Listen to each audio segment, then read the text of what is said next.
Айыгуу, тең салмактуулук болду жетишет. Италиялык сүрөтчү Луиза тарткан сүрөттөрүнө дал ушундай аялдардын эркиндиги жана кара күчтөн, зомбулуктан чыгууга үндөгөн темаларды койгон.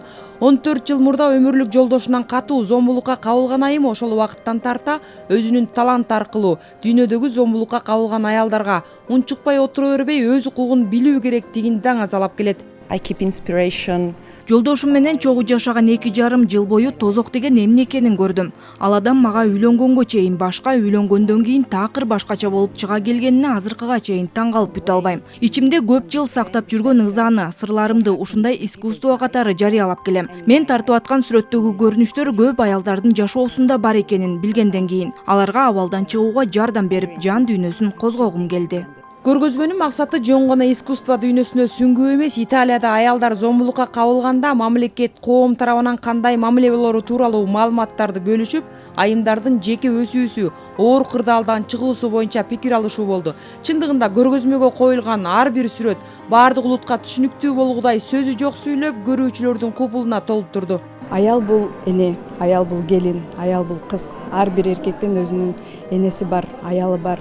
Ошондой эле кыздары бар. Кыздарынын жашоосун, өзүнүн аялдарынын жашоосун, жан дүйнөсүн ушул сүрөттөр аркылуу көрүп, аялдын дагы жан дүйнөсү бар экен, аялдын жан дүйнөсүнө ушундай нерселер катылган экен деген өзүнчө бир чоң философия бар бул жерде. Адам азыр өзүнүн ичине жашырып жүргөн нерсесин эч качан чыгарган эмес.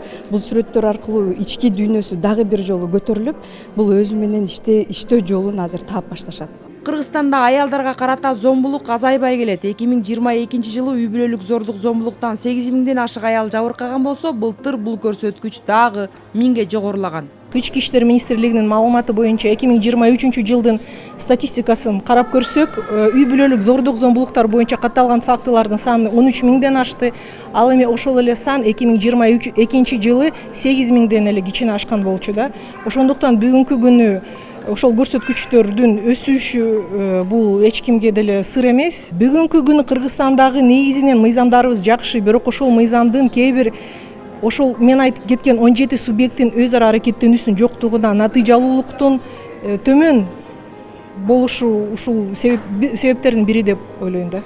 Ушул кезге чейин сүрөтчү 50гө чукул эмгек жараткан болсо, көргөзмөгө 10дон ашык сүрөттүн көчүрмөсү коюлду.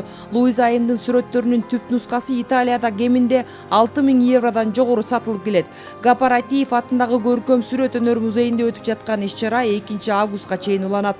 Айжан Омолдошова, Чыңгыз Жумагулов, Ала Тоо 24.